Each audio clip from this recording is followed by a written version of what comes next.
Salespeople in the IT industry are major drivers of growth for most consulting firms, yet probably one of the most unfairly compensated.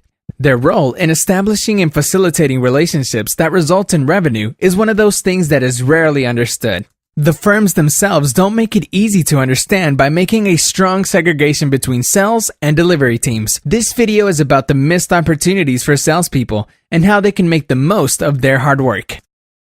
Most mid-sized firms in the US offer 5 to 10% commissions on every dollar the salesperson brings in, with base salaries justified by minimum revenue targets. Here are the 5 facts that should get you started. For the average SME consulting firm, the vast majority of revenue comes after the first project with the client is completed.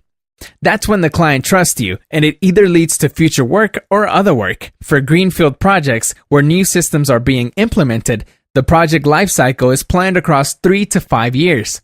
Most capital expense is like that. This means that new relationships you bring in, relationships, not projects, will last far longer than the first engagement. Your commissions won't. Most project initiatives will go through design, implementation, and test across several phases and then continue to operate for several years where support and maintenance revenue keeps flowing in. Most companies will have you believe that your entitlement to a commission from future work is limited. Most firms will either not let sales staff have commissions from recurring revenue or will allow it at reduced rates for a limited period of time. The logic is that their credit for more work should now be shifted to delivery teams, whose work has caused the client to give out more work. Fair enough. But if you look at the pie overall, this is the phase where the company actually makes money. Delivery teams rarely get financial credit for new projects their earlier work led to. In fact, I would say most SME firms have no processes to measure and calculate contribution to revenue by employee. Offshore. Most companies will generate margin by offshoring large chunks of their work. Work billed at an average rate of $120 an hour gets executed around $20 an hour. None of this gain is passed on to the salespeople and is considered value that the company generated.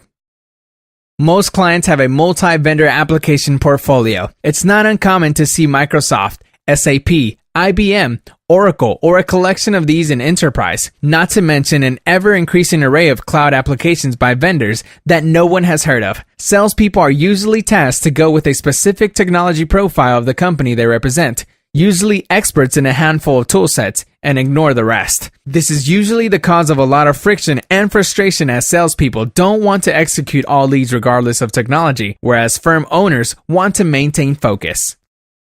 At Allied Consultants, we've built our sales compensation models to address what we think is unfair. To begin with, Allied Consultants doesn't make a profit. The revenue is split between either salespeople who bring in business or delivery people who execute it. We feel that gives more power to the people, better delivery to the customer. Our website has a lot of detail on why we do this and how that works exactly. Salespeople who bring in business adopt the role of engagement/relationship managers. This usually means them having to understand the projects in a little more depth, which we will help do. This makes clients happier and ensures that the salesperson or relationship liaison has more visibility on what's going on. If we can't execute something the salesperson brings in, they are free to outsource it. We facilitate it by maintaining a large network of trusted partners. Sales partners have direct access to these to make sure they can get execution. Of course, things don't always sell. Economies stall, ideas fail, and approaches don't work. Bills need to be paid though, so we have come up with a unique model that builds up employee reserves in good times and uses them up in bad. It's like employment insurance, only that you don't have to keep paying for it indefinitely, like the case of real insurance or full-time employment. We cap our delivery cost at $35 an hour. We feel that is fair compensation for delivery. If salespeople sell for more than that, they are the primary beneficiaries of the prize realization. This can be very significant, since the services we provide are sold by premium partners at $200 an hour. Salespeople always own the relationship. This means they get their commissions for as long as we are doing anything with the client. We provide top quality delivery, and most sales partners will use the goodwill that generates to get more work. It's a win-win-win the way we see it. If you feel you're interested in learning more about how this works, full-time or part-time, please get in touch with us.